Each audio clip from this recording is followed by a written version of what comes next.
Olá, sejam bem-vindos ao nosso podcast Pensamento Solto. Eu sou Ana Kelly Souto e hoje nosso convidado, embora ele venha de uma família de escritores, toda a ambiência dele, a mãe, as madrinhas, é nesse universo da escrita. A casa sempre permeada dos principais escritores do estado de Goiás, do Brasil e do mundo. No entanto, sua vida literária começou como ilustrador, lá por volta dos 6 anos de idade. Primeiro foi leitor, ilustrador e depois, na vida adulta, entre seus trabalhos, destaca uma atividade que pouca gente sabe que existe: ghostwriter. Você já ouviu falar disso? Escritor fantasma? Você sabe o que é? Everaldo Júnior, hoje eu falo com você que, além de ilustrador, escritor, entre suas inúmeras atividades, engenheiro, ele é também escritor fantasma. O que é isso? O que é isso, hein, Everaldo? Seja bem-vindo. Obrigado, Ana, pelo convite. Bom, esse termo do escritor fantasma, ele é algo comercial. Ele é muito comum dentro do ambiente literário, porque ele vem na vertente de auxiliar as pessoas a tentar escrever um livro. Às vezes a pessoa tem ideia do livro, a maioria das vezes as pessoas já têm ideia do livro, só que ela não sabe organizar a ideia, não sabe compor o começo, o meio e o fim, fazer a narrativa. E aí entra a parte do escritor fantasma. Ela tem as questões de ter o livro e entra a parte do escritor fantasma. E atualmente no mercado, os pontos fortes como escritor fantasma é principalmente livros biográficos e de autoajuda. Então, muitas pessoas vão colocar suas ideias na autoajuda e querem ter, né, um formato narrativo e não sabem como compor. E aí eu entro com um profissional para auxiliar essas pessoas. Tem um famoso aí que foi, inclusive, candidato a prefeito de São Paulo, que chegou a confessar publicamente que fez, né? Que as pessoas começaram a checar, a ver que ele não tinha aquela densidade toda. E ele disse que escreveu primeiro e depois ele encomendou. Não é algo ilegal, né? Não é algo ilegal, imoral, mas é algo que chama atenção. E eu vejo muito, às vezes, um empresário que tem uma história importante, interessante, ele quer partilhar.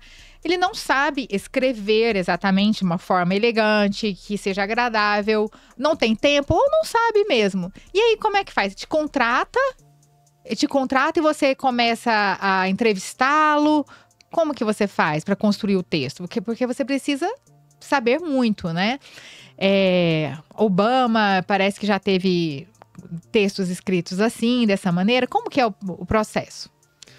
O processo é basicamente, livros biográficos, né? Eu faço entrevista com a pessoa, ela primeiro conta a ideia, depois eu faço a entrevista e no fundo eu conheço mais coisas do que os amigos mais próximos dele. Então ele vai me contando. Dos amigos também. Eu vou ficando tão íntimo da pessoa que no final parece que eu sou um amigo de longa data dele. A sensação que dá é essa. E aí, depois dessa entrevista, eu faço a narrativa, apresento para ele como é que vai ser o escopo do texto.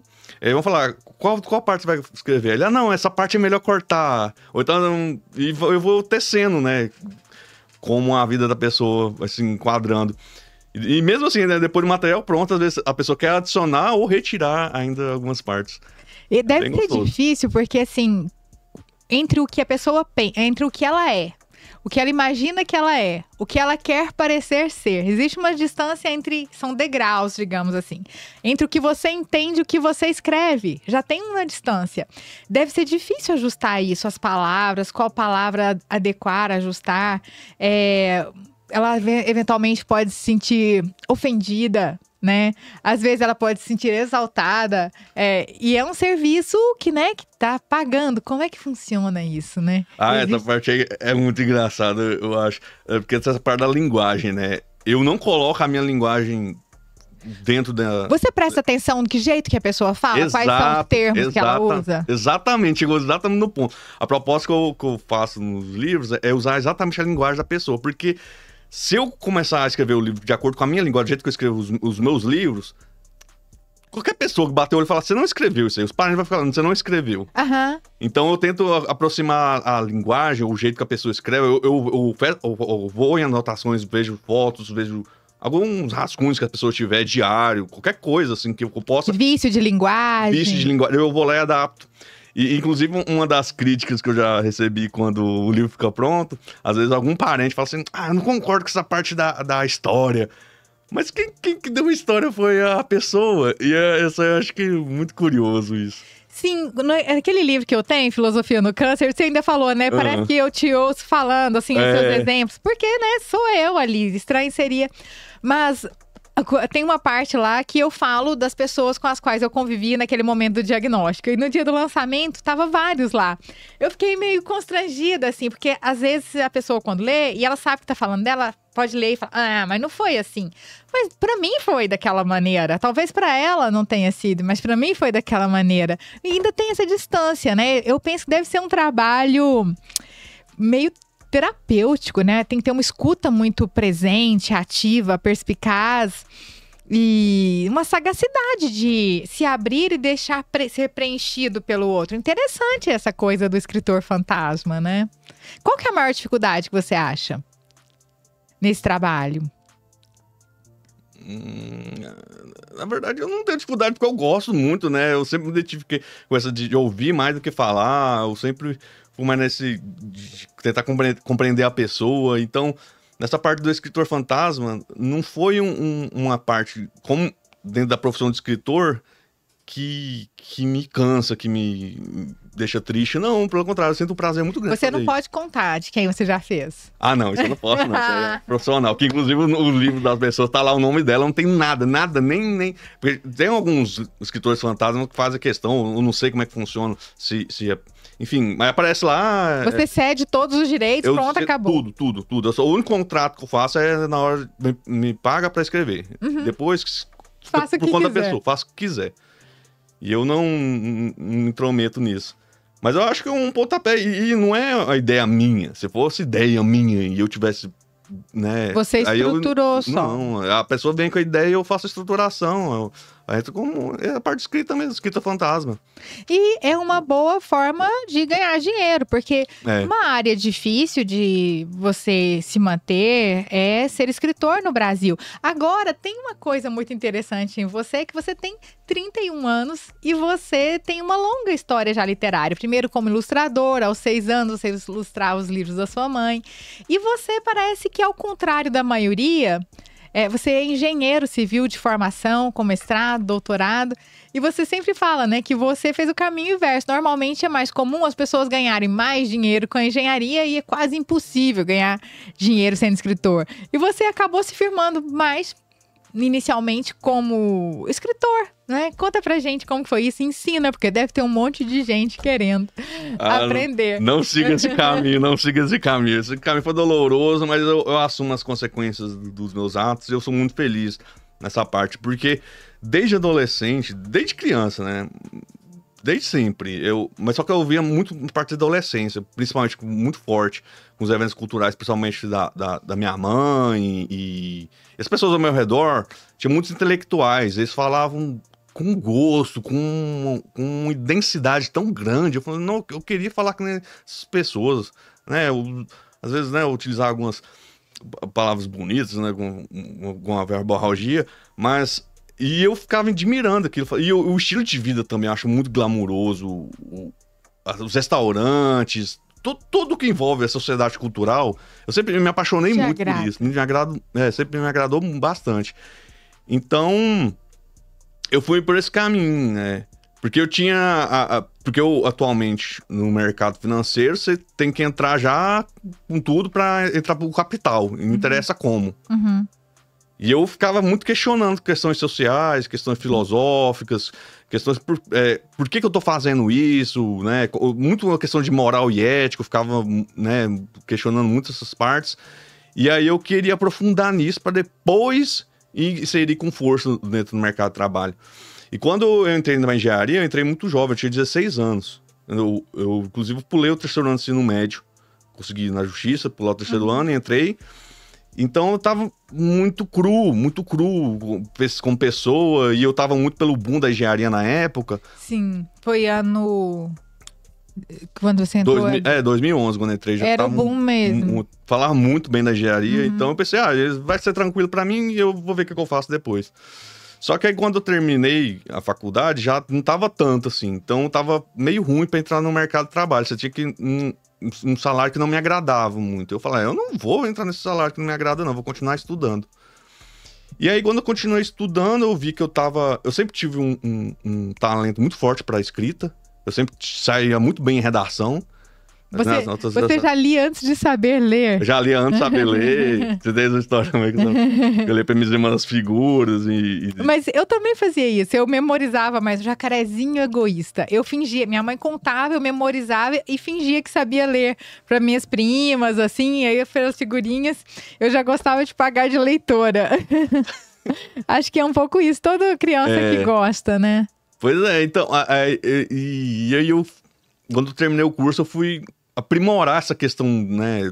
Tava muita parte acadêmica e eu já via que eu tava tendo uma facilidade muito grande com isso. Tanto que eu fazia as especializações muito rápido, era sempre um dos primeiros da turma a fazer. O meu mestrado, fui o primeiro da turma a apresentar. O que você estudou na engenharia? Sua especialização, seu mestrado, doutorado na engenharia foi em que área? Fiz engenharia civil. E depois eu me especializei em engenharia de segurança do trabalho, engenharia de estruturas, eu queria mexer com estruturas. Só que aí eu pensei, né, muito trabalho e não tá remunerando tão bem. Eu falei, não vou continuar. Só que aí quando eu entrei pra engenharia de segurança, eu me apaixonei.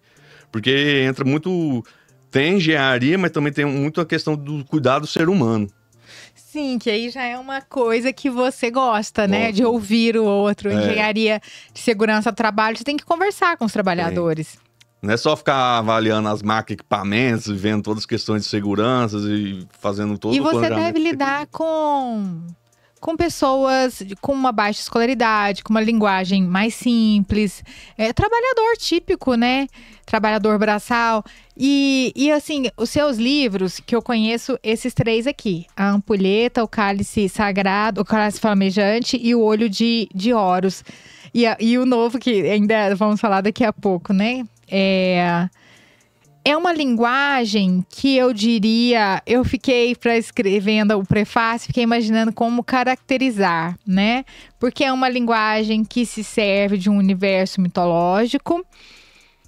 Não é uma paródia dos clássicos da mitologia. E eu fiquei tentando encontrar uma palavra, né? Para essa literatura fantástica.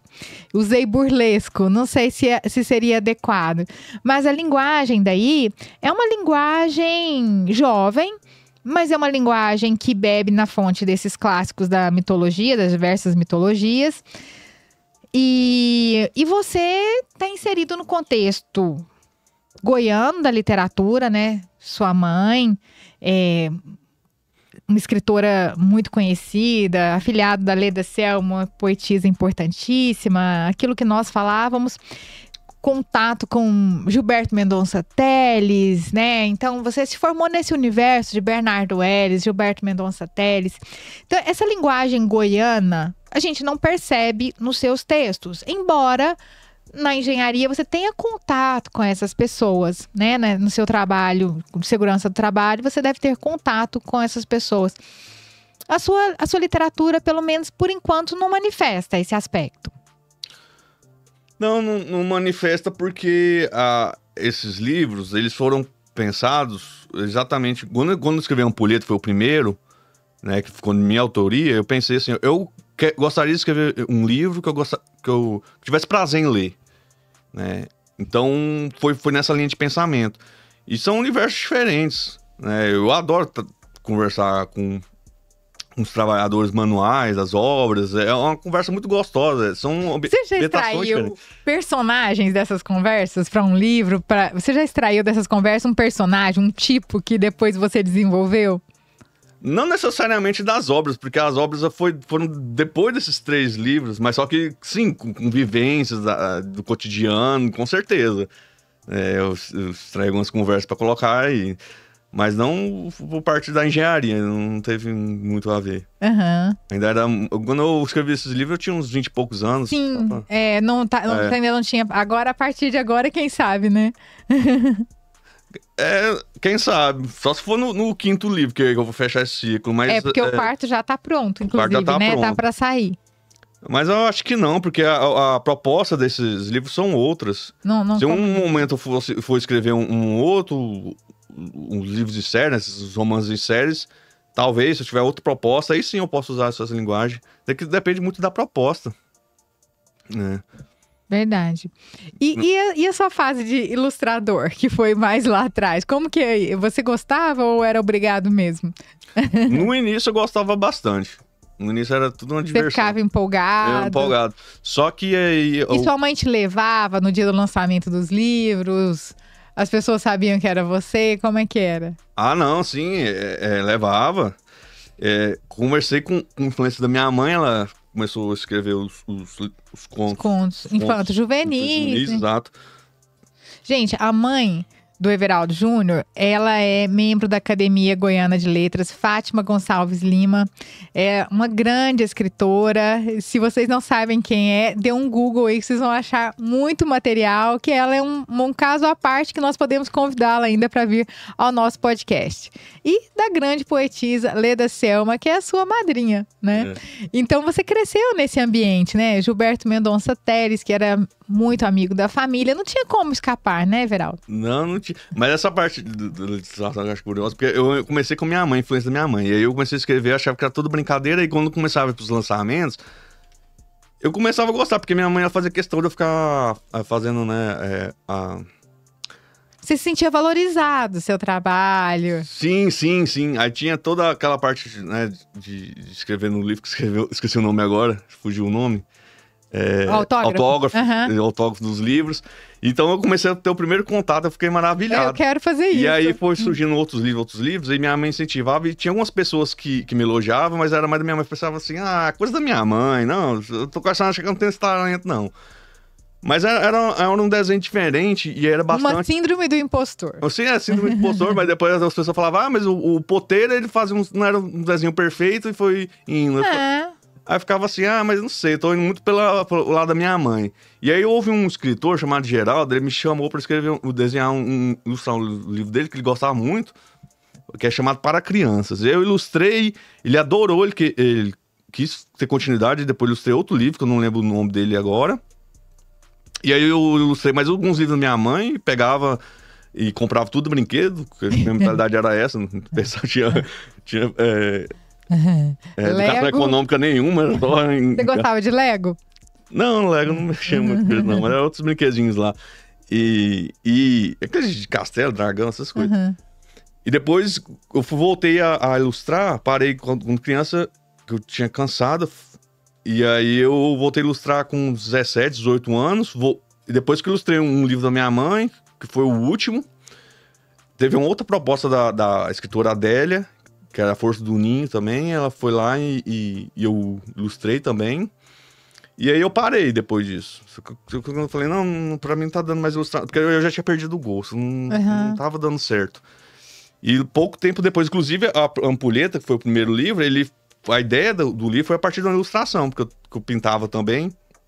Eu ficava imaginando uma fênix em cima da ampulheta. A primeira narrativa desse livro foi essa, uma fênix em cima da ampulheta, e aí eu fiquei enrolando pra pintar essa tela, e aí, quanto mais eu demorava, mais a ilustração ia criando profundidade, aí aumentando os personagens, chegou num ponto que eu falei assim, não, eu vou pintar essa tela. Só que aí não cabia mais. Aí eu falei, então eu vou escrever. E aí eu escrevi. Aí quando eu escrevi, eu cheguei assim, só pronto. Falei pra todo mundo lá de casa, estou com um livro. Aí eu falei, como assim que você tá com um livro? Foi aquela pau, não foi? Foi. Aí quando eu contei depois eu contei pros meus amigos, estou com um livro. Aí, como assim você tá com um livro? E não é um livro curto, não. É um livro longo. É um livro denso, extenso. Todos três aqui, eles são livros que eu recomendo vivamente. Esse trio aqui e logo o quarto, né? Desse conjunto de livros. E eu gosto das capas. Eu acho que as capas você escolhe como? Você que imagina, você que dá, ou a editora, você que ajuda a escolher? Como é que se faz as capas? Essa aqui da ampulheta aqui foi eu que fiz. As cores bem bacanas. Eu que pensei nas cores, que as cores aqui na magia do roxo, principalmente. Que meio que forma uma ampulheta que tem as asas da fênix. Que bacana, eu não tinha visto assim aberto. Esse aqui do olho de Horus aqui, ele é um camaleão, que vai falar muito dessa parte do camaleão.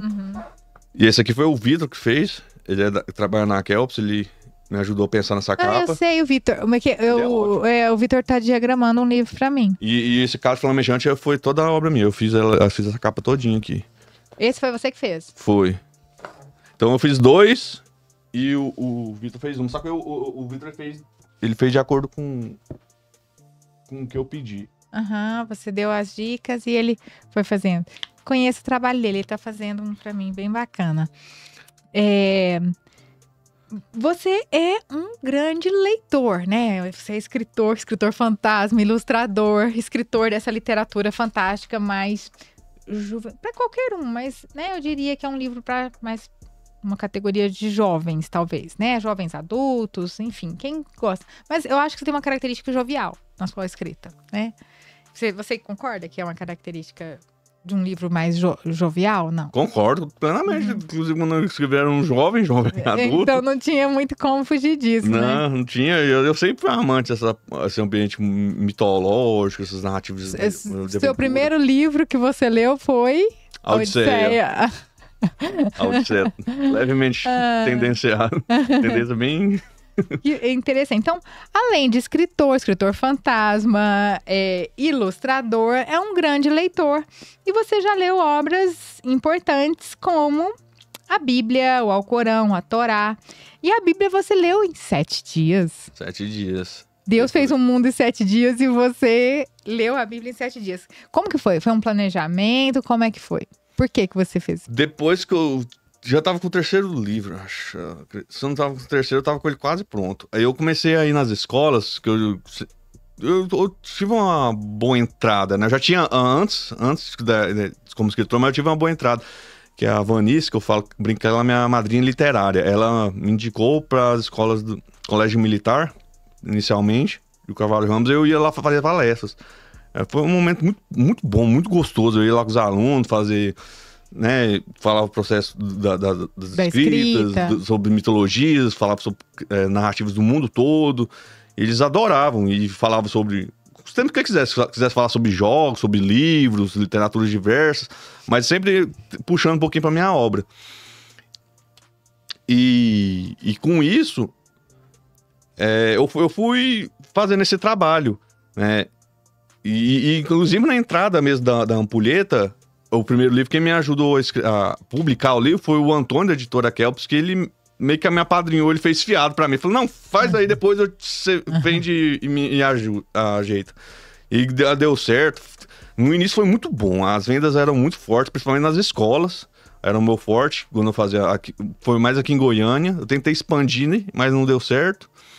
E quando houve uma troca, né, de governo aqui, e aí o Estado pedia outras literaturas, e aí os meus foram cortados. E aí eu parei. O meu erro, acho que foi de não ter reinvestido mais, colocado mais na mídia, marketing digital. Na época eu tava até começando a bombar nas redes sociais, só que aí eu parei depois. É porque exige uma atenção, um cuidado diuturno ali, né? Não é tranquilo. E aí desses livros, Torá, o Alcorão e a Bíblia, desses 3, assim, o que você estabeleceria, assim?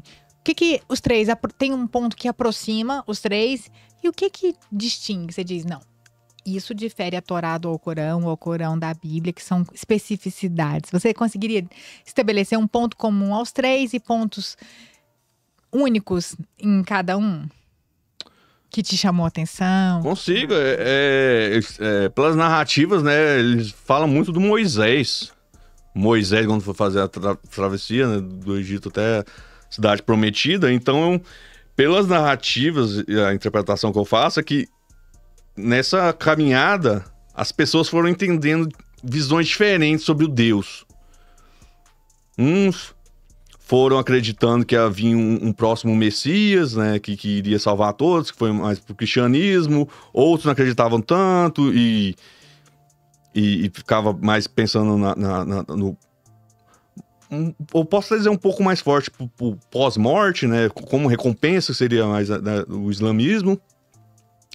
E o judaísmo, ele foi mais pelo tradicional, né? Foram mais da escritura da pedra, eles foram né? Eles foram pode dizer o termo que hoje em dia, os raízes, eles foram os raízes. Então, nessa travessia, eles divergiram nas ideias e cada um foi seguindo uma linha de pensamento. E assim, essas religiões foram formadas. Mas todos eles estão falando do mesmo Deus. O que é engraçado é isso. Eles estão falando Alá, Deus ou Javé, é o mesmo Deus, basicamente. Só que com perspectivas diferentes e alguns pontos diferentes. Você fala... Tem algum que te atrai mais, assim, que você diz, não, esse eu acredito mais, esse é mais coerente, mais plausível, ou não? Não, mais coerente, mais plausível, não, mas tem o que eu me identifico mais. Mas não quer dizer que seja mais coerente, mais plausível. Porque eu sou cristão católico, né, tem questões da fé, enfim, toda uma filosofia em volta da religião. Mas não quer dizer que é melhor que as outras ou pior, nada disso. Ótimo. E você estava falando que esse primeiro, a Ampulheta, você escreveu bem rápido, assim. Como que é seu processo da escrita? Você senta de madrugada, você senta e só levanta quando termina, você tem horários, você começa a escrever, você já sabe para onde vai chegar, ou vai escrevendo e vai descobrindo o caminho? Como que é o processo da sua escrita? Esses 3 primeiros livros foram uma escrita muito gostosa. Inclusive, semana passada, a professora Vera perguntou como é que foi os processos desses 3 livros. Ela falou se eu tive dor. Ela fez essa pergunta. Você teve dor, né? Aí eu fiquei assim, dor? Não doeu, porque o primeiro livro, apesar de ter toda a narrativa, vai falar sobre o tempo. O segundo, que é o Old Order, vai falar sobre o espaço. E o terceiro, sobre a vida. Então, era só coisas gostosas, eram partes boas da minha vida. Então, isso aí foi uma escrita muito fluida. Você acha que você melhorou como pessoa, como gente, ao escrever? Porque a gente pesquisa para escrever, né? A gente pesquisa, a gente aprofunda, reflete. Você acha que o processo de escrita te tornou melhor em algum ponto? Sim, porque...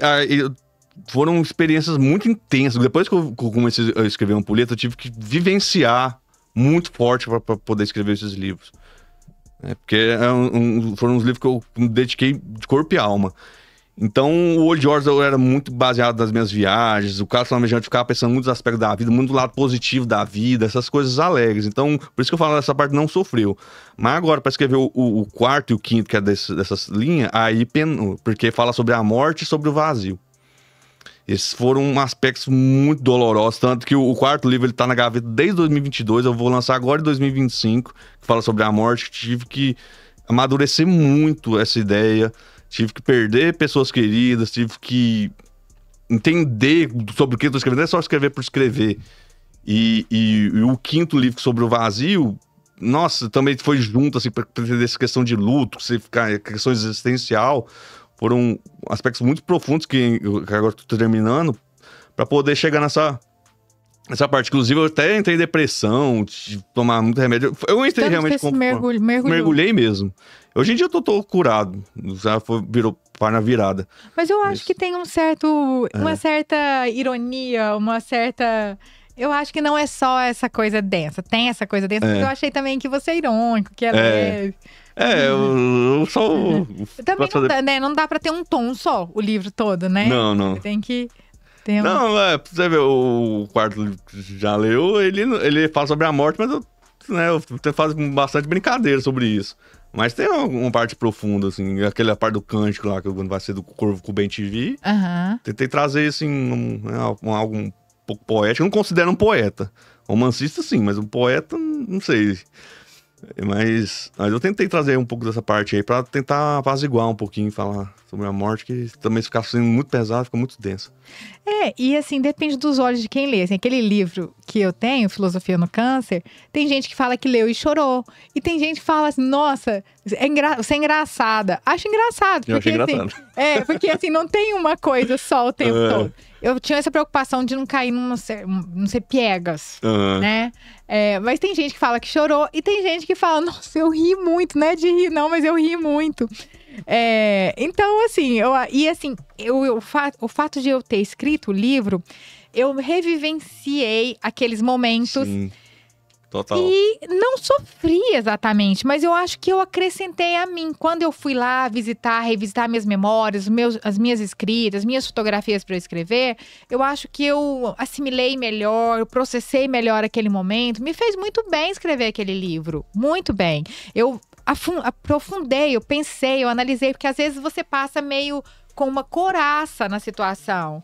E aí eu voltei, depois que eu já tava curada, eu fiz o regresso. E foi bem gostoso, assim.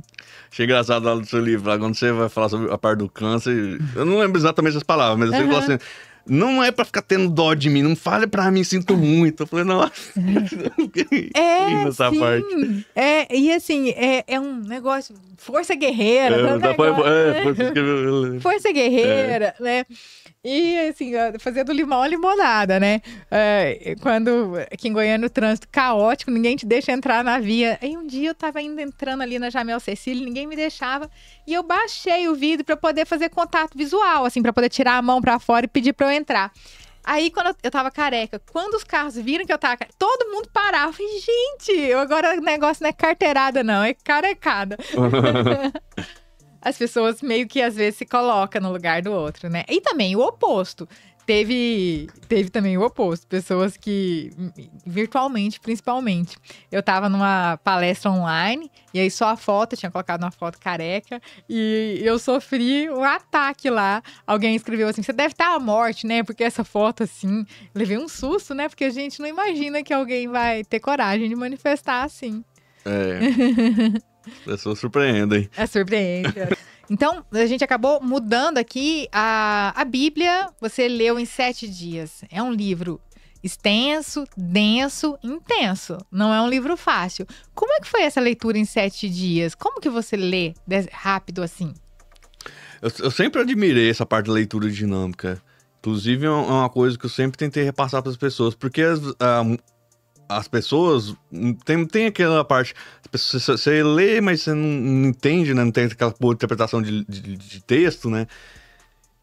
E é tudo um processo de leitura. Porque às vezes as pessoas querem ler o livro e acham que vai ler o livro e tem que decorar o livro. Sendo que, se você for ver um vídeo, uma série, um filme, qualquer coisa, você passa uns meses, alguns anos, você já esqueceu. Às vezes você tem que rever e você rir de novo. Os livros é a mesma coisa. Você não é obrigado a ficar decorando linha por linha. Essa leitura aqui é edital, é leitura de concurso, não é esse tipo de leitura.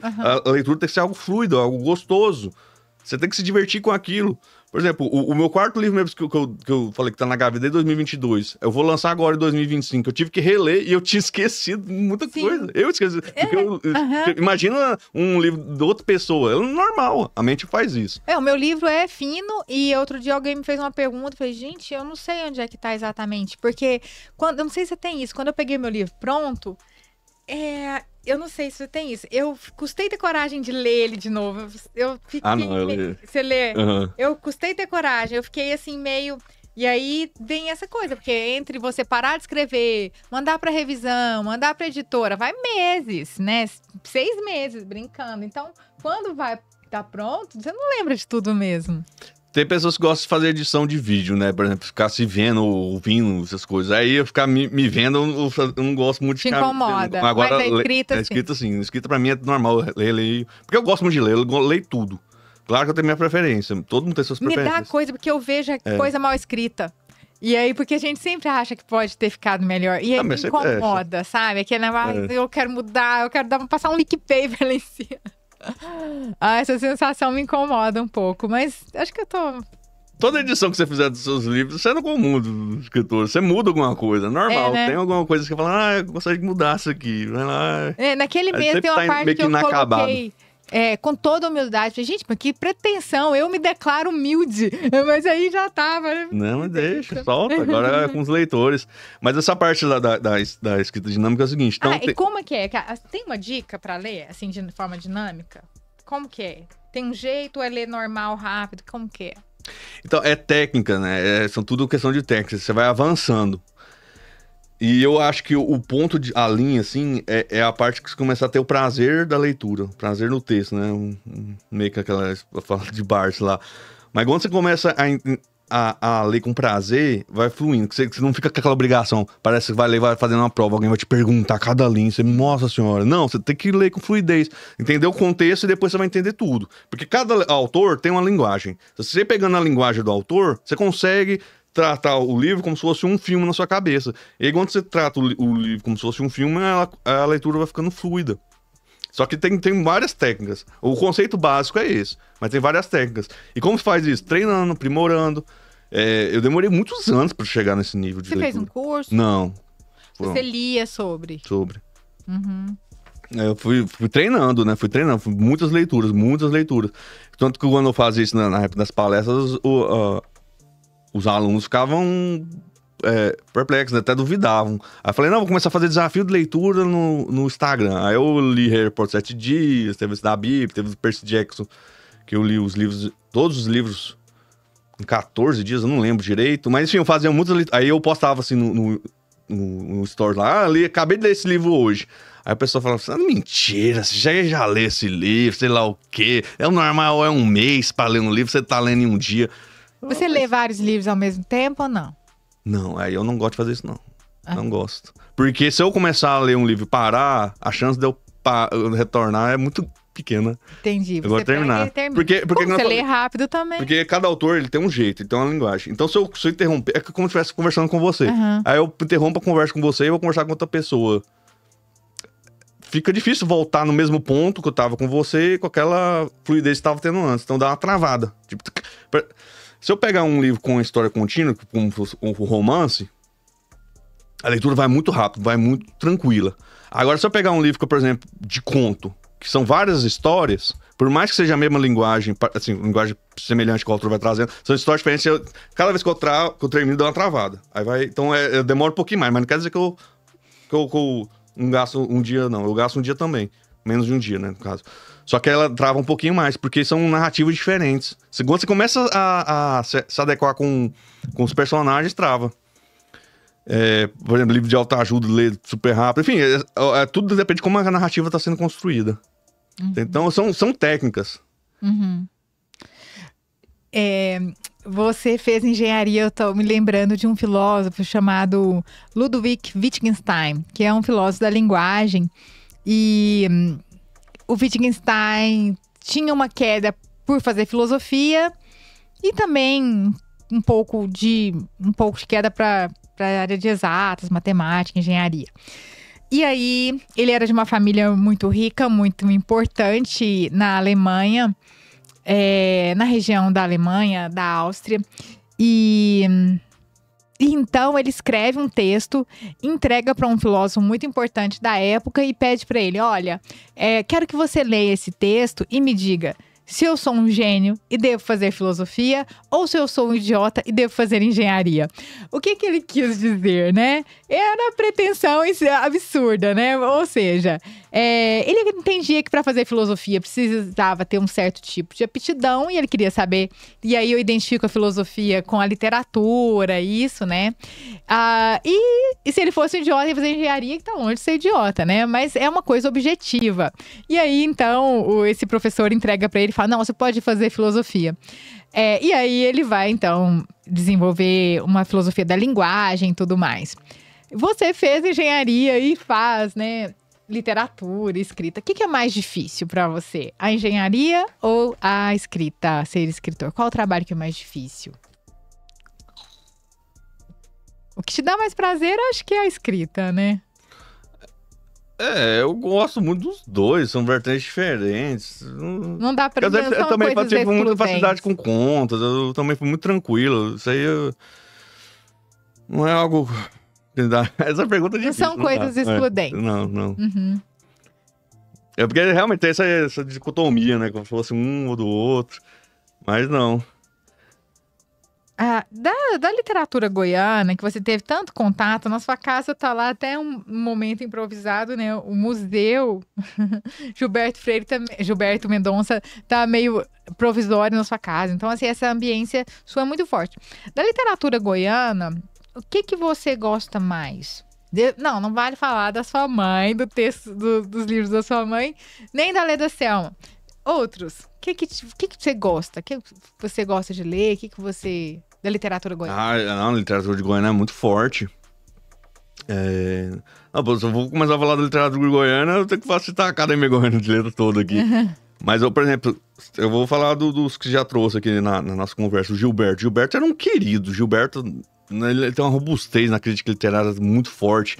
E eu sempre... Ele ia muito lá em casa. Eu fui algumas vezes na casa dele lá no Rio de Janeiro. Inclusive, no ano passado, um pouco antes dele falecer, ele estava no meu aniversário. Eu tinha acabado de recuperar lá cirurgia e sempre conversávamos, trocávamos, né, ideias. Ele até me entregou o livro dele, Teologia de Bolso. Mas aqui em Goiânia, né, vamos falar da minha mãe da Leda Selma, tem o Edival Lourenço, que é um romancista incrível, Centopédia Neon, né, tem o Getúlio Targino também, que tem poesia muito forte, o Geraldo, nossa, o Miguel Jorge também, né, tem tantos, é uma literatura muito rica, isso que às vezes é uma parte assim que eu fico até... tem que ser mais valorizada, que nós temos escritores tão fortes aqui, uma literatura tão rica, ainda mais na nossa região. E essa parte que fala assim, Goiânia tá limitado a sertanejo e fazenda, isso me dá uma coisa assim, porque não. Temos tanta riqueza, tanta parte culinária e a música também, muito forte, mas a escrita goiana é linda demais, é muito fluida, é muito gostosa. Tem diversas crônicas aqui, que são escritas em jornais, enfim. Dentro da Academia Goiana de Letras, ela é muito divulgada, só que é muito no nicho deles, né? E às vezes, quando eu ia nas escolas, eu ficava até surpreso, porque quando eu ia nas escolas, eu falava, sabia que temos escritores goianos? Aí eu ficava assim, eu nem sabia que tinha escritor vivo. Eu falei, não, eu tô vivo aqui, temos escritores goianos, então... essa ambientação, essa sociedade cultural, eu fico tentando todo o tempo trazer nessa motivação principalmente para os jovens. A minha aposta maior está sendo para os jovens, porque os jovens é o nosso futuro. Se ficar só atrelados às pessoas com idade avançada, por ter um cabedal maior, por ter mais tempo, né? O que é o tempo? Né? Que a gente fez nossa discussão lá na live, quem gostar desse papo. Nós fizemos uma live e fizemos uma abordagem mais filosófica, né, naquele dia. Mas o que é o tempo? Então, enfim, tem que ser tratado. E eu vejo que os jovens estão muito interessados... Aquela que a sociedade em si sempre foi interessada muito na questão econômica, monetário, né? Então, tem que trazer essa parte que o escritor ele consegue tirar seu dinheiro. É difícil atualmente? Mas o meu caso, eu fiquei muitos anos pagando as minhas contas sendo escritor. Agora eu tô na engenharia, mas eu não largo a escrita, porque eu gosto muito desses dois lados.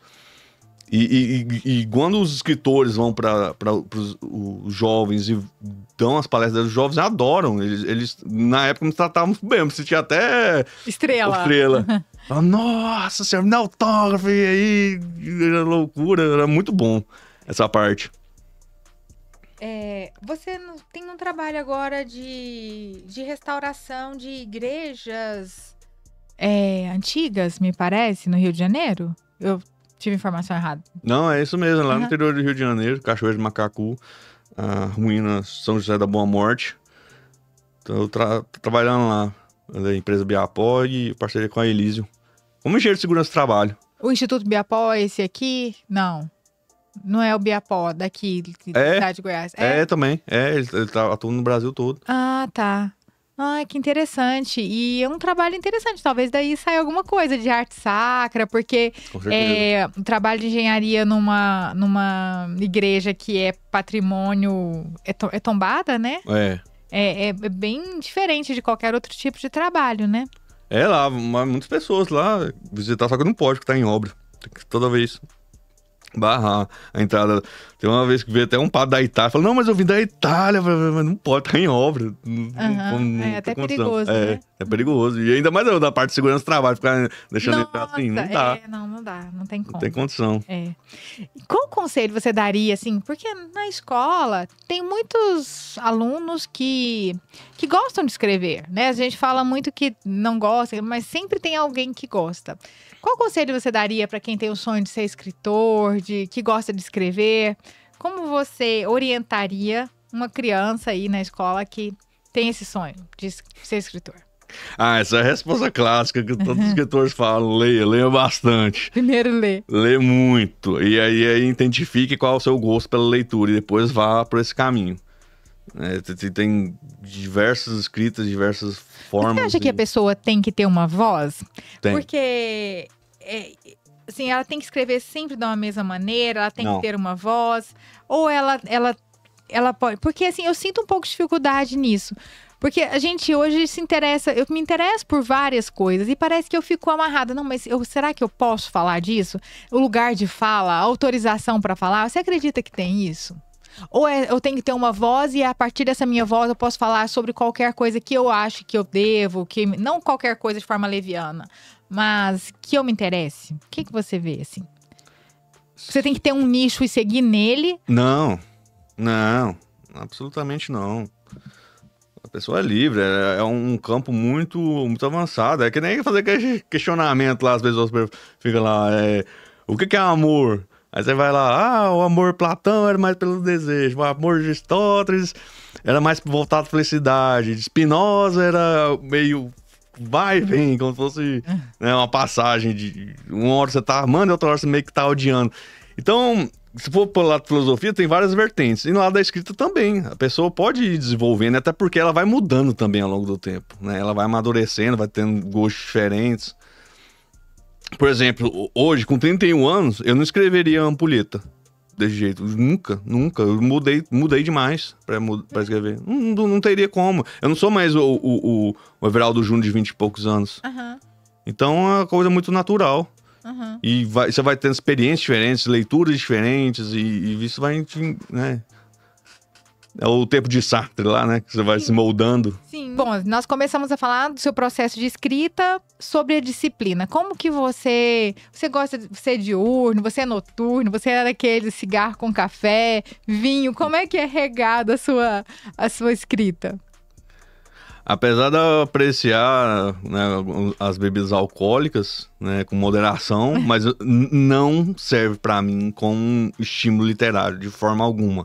Tem que estar totalmente com a mente livre pra fazer isso. Até porque não tem nada a ver, eu não posso me dar esse luxo, não funciona comigo. Agora, a questão do horário... Depende, eu vou muito pela... Quando eu tô com a mente bem fértil, pego e vou escrevendo. Enquanto você consegue, eu consigo e eu dou uma pausa. Eu dou uma respirada e vou continuando. Não tem muita questão de, vou ver horário. Esse também de regrar horário também não é comigo, não funciona dessa forma. Tem que ser natural, fluida, gostosa, eu não sei prazerosa. Quem disse, mas eu achei ótimo. Tem um pouco de inspiração, mas tem um pouco de sentar a bunda na cadeira, ir pra frente do computador e começar a escrita. E alguém disse alguma coisa assim, quando a inspiração vier, é bom que ela te pegue trabalhando. Porque se a inspiração vier e você não estiver trabalhando, não vai adiantar nada, né? Então, eu acho que a inspiração vem quando você tá no movimento do processo da escrita, da produção, né? Com certeza, total. Mas o Barthes mesmo falava sobre isso. O prazer do texto. Mas, enfim, tem várias pessoas que falam essa mesma vertente. É meio que um clássico dos escritores, essa vertente. E é isso, esse processo, assim, tem que ser gostoso. Não é uma obrigação. Porque se for uma obrigação, não serve pra você. É outra coisa. O caminho é outro. Esse não é. Um leitor dos seus livros já fizeram uma interpretação assim que te surpreendeu? Você pensou, tanto assim, uau, que bacana. Ele transcendeu e muito e compreendeu de uma...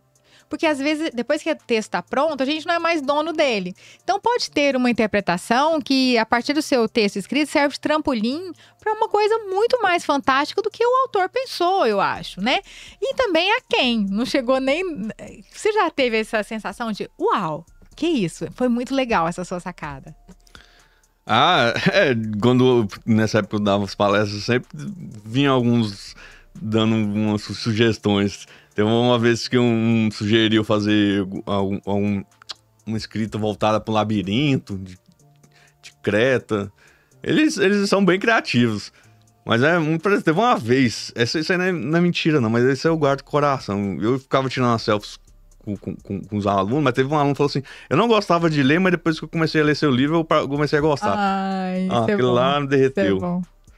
Isso é bom. Espero que ele tenha... um único, assim, já valeu a escrita, né? Um único, assim, já te valeu o livro. Se cada livro tiver uma pessoa, já valeu tudo. Tem uma palavra, hoje tem muitos neologismos, né? Os filósofos gostam de inventar palavras. Tem uma palavra que você gostaria de inventar para expressar um pensamento, um sentimento? Ah, não precisa estar lá no dicionário, mas eu já inventei essa palavra, que é utrino. Que é como se fosse do ultra utopia. Eu criei essa palavra quando eu tinha uns 12 anos, 11 anos, por aí. Eu falava ultra utopia, e eu falava, vou criar essa palavra utrino, que é muito voltado com sonhos. Eu já era meio sonhador naquela época. Essa palavra. Você tem um projeto assim guardado que você não conta pra ninguém? Porque a gente tem uns projetos que você deixa ali gestando, né, na intimidade. Se você não quiser partilhar, mas você tem uma coisa que você um dia vai dizer, tá aqui, tá desenvolvendo na sua intimidade. Eu gosto muito de trabalhar com essa parte de escritor, né, com essa parte de fantasma, enfim, tem um processo das ideias dos outros, mas tem das minhas ideias, né? E o que eu gosto mais de apresentar é desses romances em séries. Esse romance em série da Ampulheta vai lá do clássico e do quinto ele vai terminar na contemporaneidade. É trazendo toda a literatura, assim, fazendo um TC, assim, linear até chegar na contemporaneidade. Essa é a proposta desses aí. Então, se eu fosse fazer uma outra série de livros, seria mais ou menos, não sei... Vamos ver no futuro, quem sabe, alguma coisa com os escritores brasileiros, porque nós falamos aqui dos escritores goianos, de Goiás, mas os brasileiros, todos os estados têm escritores fantásticos, não é só Rio, São Paulo, não é só Goiás, tem todos os estados, tem todas as academias, e a literatura é muito forte, é muito vívida. Só que é algo que eu já disse antes e vou repetir, tem que agradar os jovens, tem que chegar nos jovens. Não adianta fazer uma coisa super lustrada e fantástica, mas que não tem essa permeabilidade do interesse. Se ninguém quer ler, fazer o quê, né? É os jovens que vão carregar pra frente, eles que vão dar a nova geração e vai ser assim, tem que ir pros jovens. Essas coisas das redes sociais deram certo por causa dos jovens, enfim, da parte negativa ou positiva, porque os jovens agradaram, então tem que agradar os jovens. E os jovens, quando eles abraçam com força. E vão ser o futuro. Se os jovens estão começando a ler, se os jovens estão engajados com conhecimento mesmo, com um processo científico de verdade, não só leitura rápida, por exemplo, questão nacional, o Brasil vai pra frente. O Brasil vai pra frente assim. Com leitura, com senso crítico, com conversas intelectuais profundas. E não coisas rasas, que nem fica nas redes sociais, que é só você passar as mídias. Não que isso seja um problema. Eu nunca tive esse vício que as pessoas falam das redes sociais. É um momento de prazer, cada um tem o seu modo de lazer. Não é esse problema, de forma alguma. Mas ficar tratando isso do jeito que está sendo tratado, fica tudo muito superficial. Fica do jeito tão superficial que entra até... no cenário, né, político de cada um vai para um lado, ou de esquerda ou de direita. Não é bem assim que as coisas funcionam. E quando você fala isso, me recordo da escritora de Harry Potter, que o primeiro foi um manuscrito com lápis, né? Depois ela consegue comprar uma máquina de escrever ali com muita dificuldade. E hoje você tem um parque na Disney a partir da coisa mais intangível, que são as ideias, né? Então, assim, imagina o investimento inicial, né? Um lápis e papel. E hoje é o parque da Disney e uma série de produtos derivados dali. Então, é muito legal pensar no trabalho a partir das ideias, né? É a coisa mais intangível, mais impalpável, que é o pensamento, virar aquilo lá. Eu acho fantástico. Ela foi muito abençoada nessa parte, porque ela foi de algo que ela sempre gostou, que a leitura dela claramente era sempre envolvida a parte mágica, e eu digo a magia, principalmente os ataques entre os vikings do norte para a Inglaterra. Ela tem um cabedal, uma parte mitológica muito forte. Ela criou um universo dela mágico, né, com escola e tudo, e agradou os jovens, justamente, e conseguiu florir, né, teve reconhecimento. E se levar um não se acanhe, porque ela levou vários nãos, né? Mas não, essa aí é a parte da vida, né? A vida é mais não que sim, o tempo todo. Com certeza. E se a gente não tiver forte... Sua mãe, eu passei um escrito para ela dar uma olhada, a Fátima Gonçalves Lima, e ela me falou uma coisa: te agrada? Faça essa pergunta. Não pensa no outro, no julgamento do outro. Te agrada? Você tá satisfeita? Publica. Seja honesta com você. Te agrada? Então publica. Porque críticas virão. Pode ser a coisa mais fantástica que virá, né? A Bíblia é criticada, o Harry Potter levou diversos nãos. Você gosta? Isso é muito legal, né? Eu gostei dessa fala dela. E quando as críticas começam a ficar fortes, quer dizer que você tá indo no caminho certo. É verdade. Ninguém atira pedra em árvore que não dá frutos, né? O que você gostaria de deixar mensagem para as pessoas que nos assistem aqui no canal Pensamento Solto, nosso podcast Pensamento Solto? Nos siga aí na rede social, no Instagram, no canal do YouTube. Nós temos essa canequinha que só recebe quem participa do nosso podcast. Essa canequinha é sua, Everaldo. Então, muito obrigada pela sua participação aqui no nosso podcast e deixe a sua mensagem final para quem nos acompanha aqui, por favor. Eu só tenho que agradecer por estar aqui, agradecer por mais um dia de vida, agradecer por todas as oportunidades. E eu não vou me diferir muito do que as outras pessoas falam, não. Vou pelo clássico mesmo. Vai pelo seu caminho, você gosta. Você vai ter suas consequências. Tudo tem consequência, mas tem que ir fundo. Eu mesmo tenho meus problemas, dificuldades, mas vou seguir no fundo e é isso. Onde vai ser o lançamento do seu próximo livro? Já tem data marcada? Tem data marcada, vai ser no dia 29 de setembro. Desse mês aqui. Vai dar segunda-feira, 29 de setembro. Lá no União Brasileira de Escritores, na Seção Goiás, em Goiânia. Uhum. Eu fiz o prefácio, eu tô tão feliz, porque eu nunca fiz um prefácio, foi o primeiro. Eu fiquei tão agoniada, eu fiquei muito feliz, mas muito angustiada também, sabe? Porque eu fiquei com medo. Nossa, é muita responsabilidade, porque o prefácio vai anunciar, vai dizer o que é, né? Então, uma pessoa que pega ali não sabe se compra ou não, tá na dúvida, ele vai na contracapa e ele vai no prefácio, né? Então, eu queria ser justa, né? Na minha análise, na minha apresentação com o livro e com o leitor. Ser justa com o autor e com quem quer comprar, né? Tá pensando em comprar. Então, eu espero que tenha ficado um bom prefácio. Mas fiquei muito feliz, muito obrigada pela confiança. Participem. Só pra... Não sei, do Olho de Horus, que essa parte estava envolvida com a engenharia, só pra... Sim. E tem uma parte aqui que eu falo sobre o número áureo, proporção áurea, que é tudo questão de viagem. Então eu meio que uso uma questão numerológica nesse segundo livro. Isso aí é um pouco da minha explicação como escritor em engenharia. Então o ponto em engenheiro tá perguntando, eu tava tentando... Não, tem uma resposta pra isso aí, só que agora que eu lembrei. O engenheiro não fica isolado. Não fica isolado. Eu acho que tem uma certa objetividade no seu texto também. Uma certa objetividade. Não é curto, mas é um pouco conciso, assim, não é prolixo. E eu acho que essa é uma característica interessante num livro, que não seja prolixo, não pode, né, ter palavras desnecessárias. Muito obrigada para você que nos acompanhou. A literatura tem diversas casas, diversas janelas que dá para apreciar o mundo a partir do olhar daquele que escreve, né? Ler nos amplia o nosso próprio olhar, porque a gente só pode ver a partir de um ponto de vista. Eu só posso ver a partir do olhar de uma mulher goiana que tem X idade, que tem um repertório religioso, literário específico. Seu olhar é único. Então, como é que eu transcendo o meu olhar? A partir do olhar de outra pessoa, quando eu me esvazio do meu e deixo o outro falar. É assim que a gente transcende e é verdadeiramente livre, porque senão você vai ver sempre sob o seu próprio olhar, né? Você vai falar sempre de forma autorreferente, das suas experiências singulares, particulares.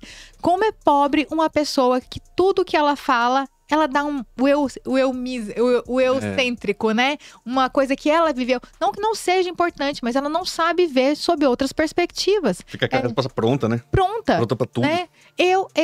As coisas são assim, não tem outras perspectivas. É a cama de proscuto, né? Eu sou a referência, eu sou o sistema métrico pra dizer se uma coisa é boa ou é ruim. Então, leiam. E eu tenho recomendado, leiam literatura goiana, vocês vão se surpreender. Beijo, até mais. Obrigada, Everaldo Júnior. Seja sempre bem-vindo e até mais. Até mais.